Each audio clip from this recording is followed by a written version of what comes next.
మహాగణాధిపతయే నమః. ఓం గురుభ్యో నమః. ఓం శ్రీమాత్రే నమః.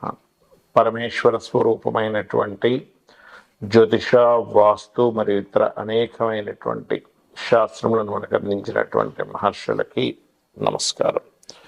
హయగ్రీవ హయగ్రీవ హయగ్రీవేతి యోవదేత్తస్స నిస్సరతేవాణి జన్హుకన్యా ప్రవాహవక్త అరుణాం కరుణాతరంగితాక్షీం ధృతపాశాంకుశపుష్పబాణచాపాం అనిమాదిభిరావృతాం మయూకైః అహమిత్యేవ విభావయే భవానీం. శ్రీమాత్రే నమః. ప్రేక్షకులకి ఆ లలితాంబిక అమ్మవారి యొక్క అనుగ్రహం పరిపూర్ణంగా కలగాలని మనస్ఫూర్తి కోరుకుంటూ మనం ఈరోజు చెప్పుకోబోయేటువంటి టాపిక్ ఏంటంటే, ప్రతి లగ్నానికి లగ్నం తెలియని వారి రాశి నుంచి కేతువు ఎక్కడుంటే ఎటువంటి శుభ ఫలితాలు ఇస్తాడు, ఏ విషయంలో వీళ్ళు జాగ్రత్తగా ఉండాలి, అందులో ముఖ్యంగా మీ లగ్నానికి శుభుడైతే శుభగ్రహాలతో కలిసి ఉంటే మరింత శుభ ఫలితాలు ఇస్తాడు, అదే శుభుడై పాపగ్రహాలతో కలిసి ఉంటే శుభ ఫలితాలు తగ్గుతాయి, ఇది గుర్తుపెట్టుకోండి. అదేవిధంగా ఆ లగ్నాలు కొన్ని లగ్నాలకు పాపి అవుతాడు కేతువు. అలా అయి పాపగ్రహాలతో కలిసి ఉన్నప్పుడు మీకు పాప ఫలితాలు మరింత పెరుగుతాయి, శుభగ్రహాలతో కలిసి ఉంటే శుభ ఫలితాలు పెరుగుతాయి, పాప ఫలితాలు కొంచెం తగ్గుతాయి. ఇది ముఖ్యంగా ఫార్ములా. అయితే ఇందులో ఆ ఒక్క గ్రహమే కాకుండా మిగతా గ్రహాల యొక్క కాంబినేషన్ బట్టి ప్రతిదీ కూడా ఫలితం ఇస్తూ ఉంటుంది. ప్రతి లగ్నానికి ఎటువంటి ఫలితాలు ఇస్తారు, ఏ విషయాల్లో జాగ్రత్తగా ఉండాలి, ఆ కేతు ఉన్నప్పుడు అనేటువంటి విషయాలను మనం ఒక్కొక్క లగ్న పరంగా తెలుసుకుందాం. అయితే ఈ విషయాలు చెప్తుంది నేనైనప్పటికీ కూడా చెప్పిస్తున్న సాక్షాత్ లలిత అమ్మవారిగా భావిస్తూ తెలుసుకుందాం. మీన లగ్నము, మీన రాశి, మీనం వారి కనుక చూసుకున్నట్లయితే, ఇక్కడ గమనించుకున్నట్లయితే లగ్నంలో కేతు అనేటువంటిది సహజంగానే మీన లగ్నం అంటేనే స్పిరిచువల్ యోగాన్ని ఇచ్చేటువంటి లగ్నం. ఈ లగ్నానికి సప్తమ స్థానంలో రాహు కూడా ఉంటాడు. అయితే ఇక్కడ ఏంటంటే స్పిరిచువాలిటీ యోగాన్ని ఎక్కువగా ఇస్తాడు. ఈ సెకండ్ హౌస్లో కేతు అనేటువంటిది ప్రధానంగా కొన్ని సందర్భాల్లో అసలు ఈ మనీ ఇక్కడ నేను వాళ్ళకి ఇస్తాను అనుకోలేదు అనేటువంటి కొన్ని మనీ మ్యాటర్స్ విషయంలో సడన్గా ఒక్కోసారి చూడండి, అయ్యో నేను ఇట్లా చేశాను ఏంటని ఒక డైనమాలో పడుతుంటారు. ఇటువంటి సిచ్యువేషన్స్ వస్తూ ఉంటాయి. మూడో స్థానంలో కేతు కూడా సిబ్లింగ్స్ మనీ మ్యాటర్స్ విషయంలో చాలా జాగ్రత్తగా ఉండాలి. ఒక రాతకోతలు అంటే ఏదైనా ఒక మనీ ఇచ్చినప్పుడు అది రాసుకోవడం మంచిది, లేనట్లయితే ఏమవుతుంటుందంటే నేను ఇవ్వలేదని లేకపోతే మీరు ఇచ్చారని ఇట్లాంటి డిస్ప్యూట్స్ వస్తూ ఉంటాయి. నాలుగో స్థానంలో కేతువు ఎప్పుడు కూడా గుర్తుపెట్టుకోండి. ఇంకోటి, మూడో స్థానంలో కేతువు ఉన్నప్పుడు ముఖ్యంగా అక్క చెల్లెలతో ఎక్కువ డిస్ప్యూట్స్ వస్తూ ఉంటాయి. అదేవిధంగా నాలుగో స్థానంలో కేతువు ఉన్నప్పుడు మీరు ఎనీ ప్రాపర్టీ తీసుకునేటప్పుడు డాక్యుమెంట్స్ కరెక్ట్గా ఉన్నాయో లేవో చెక్ చేసుకొని తీసుకోండి. పంచమ కేతువు సంతానం పేరు మీద ప్రాపర్టీస్ తీసుకునేటప్పుడు కాస్త చూసుకొని తీసుకోవాలి. ఆరో స్థానంలో ఉన్నప్పుడు ముఖ్యంగా ఇది పూర్వజన్మ కర్మని రవి కేతు మహాదశల్లో అనుభవించడం జరుగుతూ ఉంటుంది ఇక్కడ పర్టికులర్గా. అలాగే కేతు ఆరో స్థానంలో ఉన్నప్పుడు మీరు డైలీ లైఫ్లో సూర్య నమస్కారాలు చేసుకోవడము, సూర్యుల్లోనే గణపతిని చూసుకొని చేసినట్లయితే మరింత అద్భుతమైనటువంటి ఫలితాలు వస్తాయి. సప్తమ స్థానంలో కేతు అనేటువంటిది ఏంటంటే, ఇక్కడ మీరు జీవిత భాగస్వామిని ఎంపిక చేసుకునే విషయంలో కానీ, వివాహం విషయంలో కానీ బుధవారము మంగళవారం అవాయిడ్ చేయడం మంచిది. అష్టమ స్థానంలో కేతువు పర్టికులర్గా అంటే చూడండి, ఒక్కోసారి పూర్వీకుల ఆస్తులకు సంబంధించినటువంటి విషయంలో ఏదైనా స్త్రీమూర్తి మూలంగా కొన్ని డిస్ప్యూట్స్ వస్తూ ఉంటాయి. భాగ్యస్థానంలో కేతు అనేటువంటిది కొద్దిగా ఇక్కడ తండ్రి గారికి సంబంధించిన విషయంలో కొన్ని సందర్భాల్లో అతను ఏదైనా ఉద్యోగరీత్యాను ఇంకో రూపంలోనూ కాస్త దూరంగా వెళ్ళడము అట్లాంటివి జరుగుతాయి. అది అయితే అక్కడ ఎగ్జాల్టెడ్ అవుతాడు కాబట్టి డిపెండ్ ఆన్ కుజుడు కనుక మంచి పొజిషన్లో ఉంటే దూరంగా వెళ్ళడం ద్వారా బాగుంటుంది కూడా వారికి. దశమకేతువు స్పిరిచువల్ రంగాల్లోని అంటే ఆధ్యాత్మిక రంగాల్లో వాటిని ప్రొఫెషన్గా తీసుకునేటువంటి వారికి మంచి ఫలితాలు ఉంటాయి.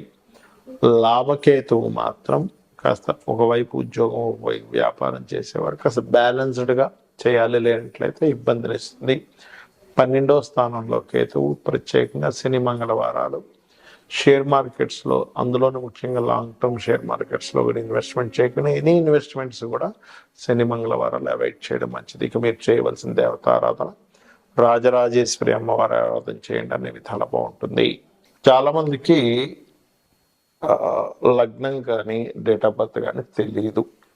అలాంటప్పుడు కేతుగ్రహం యొక్క ప్రభావం ఎలా పడుతుంది అని చెప్పి తెలుసుకోవాలన్నప్పుడు, కేతువు సహజంగానే ఆటంకాల కారకుడు. ఎందుకంటే ఆయనకి పనిపాటు లేదా మన జాతకంలో గురించి ఆయన ఆటంకాలు కలిగిస్తుంటారంటే కాదు. మనం చేసినటువంటి పూర్వజన్మల్లో చేసినటువంటి కర్మ ఏదైతే ఉందో అది ఆటంక రూపంలో, కేతు రూపంలో వస్తుంది, గుర్తుపెట్టుకోండి. అంటే పూర్వజన్మలో మనం ఎవరికైనా కావాలని ఆటంకపరిచాం, వేరే వాళ్ళు పని చేసుకుని ఉంటే, అప్పుడు ఏమవుతుందంటే అది ఆటంక రూపంలోకి వచ్చి ఇబ్బంది పెడుతుంది, గుర్తుపెట్టుకోండి. అలాగే మరొక విషయం ఏంటంటే, ఇక్కడ ఈ ఆటంకాలు ఏవైతే ఉన్నాయో ఇవన్నీ తొలగాలంటే మొట్టమొదటిగా కేతుగ్రహం వల్ల జరుగుతుంది అని మీరు ఎట్లా గుర్తుపట్టాలి? ప్రతిసారి ఆటంకం జరుగుతుంది, లేట్ అవుతుందా ఆటంకం అవుతుందా, రెండు రకాలు. ఇక్కడ లేట్ అవడం ఈజ్ డిఫరెంట్, అప్పుడు శని ప్రభావం. కానీ ఆగిపోతుంది, స్ట్రక్ అయిపోతుంది. ఒక రూట్లో దగ్గరికి వెళ్తున్నారు, అక్కడ కంప్లీట్గా స్ట్రక్ అయిపోయింది, మళ్ళీ వెనక్కి తిరిగి రావాల్సి వచ్చింది అంటేనే కేతు. ఎందుకంటే రెట్రో ప్లానెట్స్ అంటారు వాటిని. అలాంటప్పుడు ముఖ్యంగా మీరు చేయవలసింది గణపతి ఆరాధన, ఉలవలు దానంగా ఇవ్వడం, ఇవి చేయాలి. మనకి ఈ కేతువు జన్మజాతకంలో మీకు ఉదాహరణకి మీకు ఏ అంటే ఫైనాన్షియల్గా ప్రతి దగ్గర ఇచ్చిన ప్రతి దగ్గర స్ట్రక్ అయిపోతుంది అన్నప్పుడు మీరు చేయవలసింది ఏంటంటే గణపతిని తలుచుకొని మనీ ఇవ్వడం తీసుకోవడం చేస్తున్నాను మీ లైఫ్లో ఎప్పుడైనా. అంటే మీకు డేట్ ఆఫ్ బర్త్ ఉన్నా లేకపోయినా, ఎందుకంటే మీకు అక్కడ కేతు ప్రభావం ఆ రూపంలో ఉందని అర్థం చేసుకోవాలి. లేదంటే నేను ఎక్కడ ఏ ప్రాపర్టీ కొన్నా కూడా నాకు స్ట్రక్ అయిపోతుంది, అక్కడ ఆ ప్రాపర్టీ కొనడమే పేరు కానీ అసలు అది పెద్దగా ఎదుగుదల ఉండట్లేదు అంటే మీ పేరు మీద కొనకండి. ఎందుకంటే మీకు 4th హౌస్ కేతు ఎక్కడో పనిచేస్తున్నాడు అని అర్థం.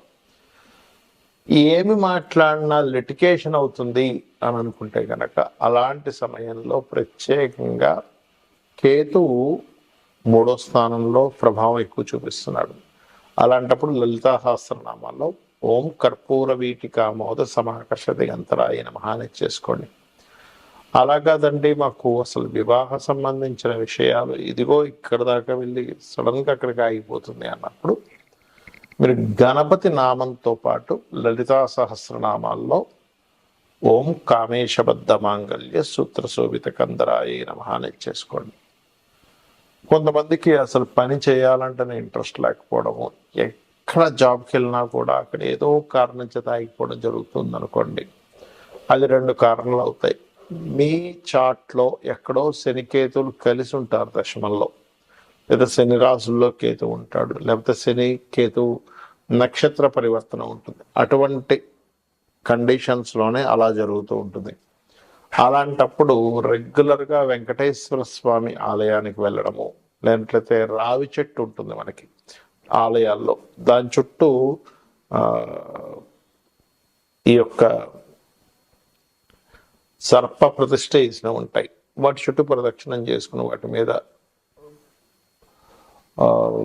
పసుపు నీళ్ళు గంధపు నీరుని అభిషేకంగా చేసి మీరు మీ పనులు మీరు చేసుకుంటున్నట్లయితే ఖచ్చితంగా దాని యొక్క శుభ ఫలితం మీరు చూస్తారంటే అక్కడి నుంచి మీకు ఆటంకాలు అనేటువంటివి తగ్గుతాయి. అలాగే మరి కొన్నిసార్లు ఏమవుతుంటుందంటే కొన్ని విషయాలతో దూరంగా ఉండాల్సి వస్తూ ఉంటుంది. అంటే కొంతమంది చూడండి సంతానం పొందుతారు కానీ సంతానంతో ఎప్పుడు దూరంగానే ఉంటారు, అంటే ఎక్కడో 5వ స్థానంలో కేతు పని చేస్తున్నాడు. కొంతమంది వివాహం చేసుకొని జీవిత భాగస్వామితో దూరంగా ఉంటూ ఉంటారు, అంటే ఆ అబ్బాయి ఇక్కడ లేకపోతే అమ్మాయి ఇంకో దగ్గర ఎక్కడో ఉండడం, లేకపోతే అమ్మాయి ఇక్కడ ఉంటే అబ్బాయి విదేశాల్లో ఉండడం జరుగుతుంటుంది. వీటన్నిటికీ కారణం ఏమిటి?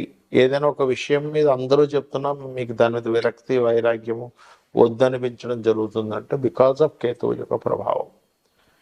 ఇది మీకు అంటే ఎలాగా ఇప్పుడు కొంతమంది చూడండి ఇంట్లో వివాహం చేసుకోమంటుంటారు కానీ ఇది చేసుకొని అంటుంటాడు. కారణం ఏంటంటే 7th హౌస్కి ఎక్కడో దాని యొక్క ప్రభావం పడింది అని అర్థం.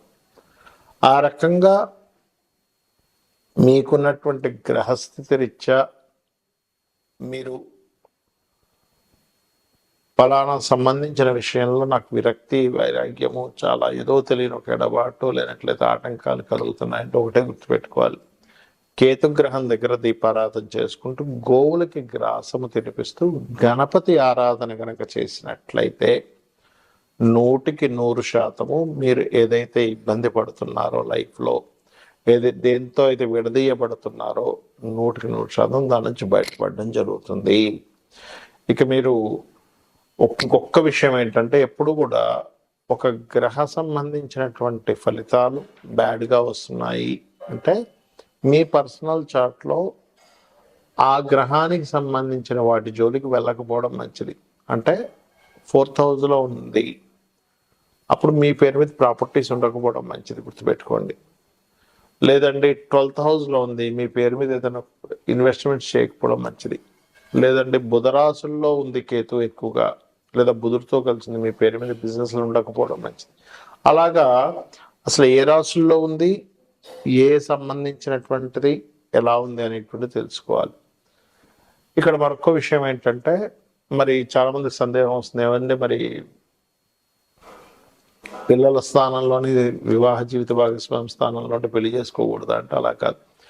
కొన్నిసార్లు ఏమవుతుందంటే పిల్లల్ని దూరంగా పెంచాల్సినటువంటి స్థితులు వస్తాయి. అలాంటప్పుడు దాన్ని యాక్సెప్ట్ చేయాలి. కొన్నిసార్లు జీవిత భాగస్వామితో దూరంగా ఉండవలసిన పరిస్థితి వస్తుంది, దాన్ని యాక్సెప్ట్ చేయాలి. యాక్సెప్ట్ చేయకపోతే అక్కడ ఇబ్బంది వస్తుంది, గుర్తుపెట్టుకోండి. ఇక మీరు ప్రతిరోజు లలితా అమ్మవారి యొక్క స్తోత్ర పఠనం చేయండి, అనే విధాలు బాగుంటుంది. శ్రీమాత్రే నమః.